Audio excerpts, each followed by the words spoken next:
പൈസയുള്ളവനെ ഇന്നും മഹലിലും കുടുംബത്തിലും കൂട്ടുകാരുടെ ഇടയിലും വിലയുള്ളവനായി മാറിപ്പോയി. അല്ലാഹു കാത്തിരിക്കുമാറാവട്ടെ.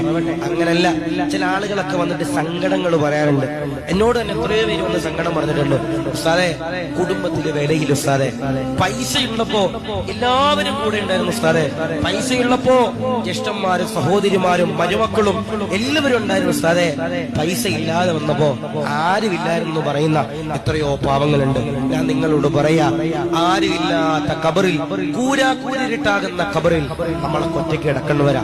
ദുനിയാവിന്റെ തുരുപ്പുറത്ത് പൈസ ഇല്ലെന്ന് പറഞ്ഞ് നമ്മൾ അവഹേളിച്ചാലും നാളെ ഖബറിനകത്തിന്റെ പ്രിയപ്പെട്ടവരെ നമുക്ക് സന്തോഷം ലഭിക്കും. അള്ളാഹു കാത്തിരിക്കുമാറാവട്ടെ, ഈമാൻ നൽകുമാറാവട്ടെ. ഒരു കുടുംബസംഘം വെച്ചു, നിങ്ങൾ നോക്കിയാൽ മതി.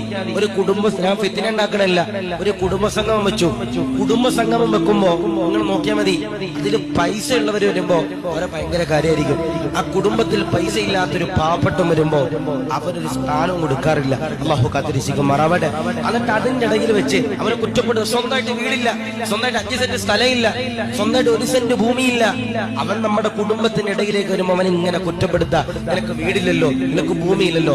നമ്മളൊരു കാര്യം മനസ്സിലാക്കണം, അള്ളാഹുവിനെ തരാനും അറിയാം, അള്ളാഹുവിനെ എടുക്കാനും അറിയാം. അള്ളാഹുവിനെ തരാനും അറിയാം, അള്ളാഹുവിനെ തന്ന നിഅമത്ത് എടുക്കാനും അറിയാം. നമുക്ക് 2 നില വീടുണ്ട്, നമ്മുടെ തൊട്ടയൽവാസിക്ക് വീടില്ല, അവൻ പാവപ്പെട്ടവനാ, അവൻ പട്ടിണി പാവാ, അവൻ വാടകയ്ക്ക് താമസിക്ക എന്ന് പറഞ്ഞിട്ട് അവനെ കളിയാക്കാൻ പാടുണ്ടോ? ഇല്ല. നാളെ ചിലപ്പോ അവൻ കൊട്ടാരത്തിൽ കഴിയും, നമ്മൾ വാടകത്തിണ്ടയിൽ കഴിയും. അള്ളാഹു കാത്തിരിക്കുമാറാവട്ടെ. വീടില്ലാത്ത എത്രയോ പാവങ്ങള് നമ്മുടെ പാലമലയുടെ പരിസരത്തുണ്ട്. അള്ളാഹു അവർക്കൊക്കെ ഖൈറായ ഭവനം അള്ളാഹു നൽകി അനുഗ്രഹിക്കുമാറാവട്ടെ, സ്വീകരിക്കുമാറാവട്ടെ.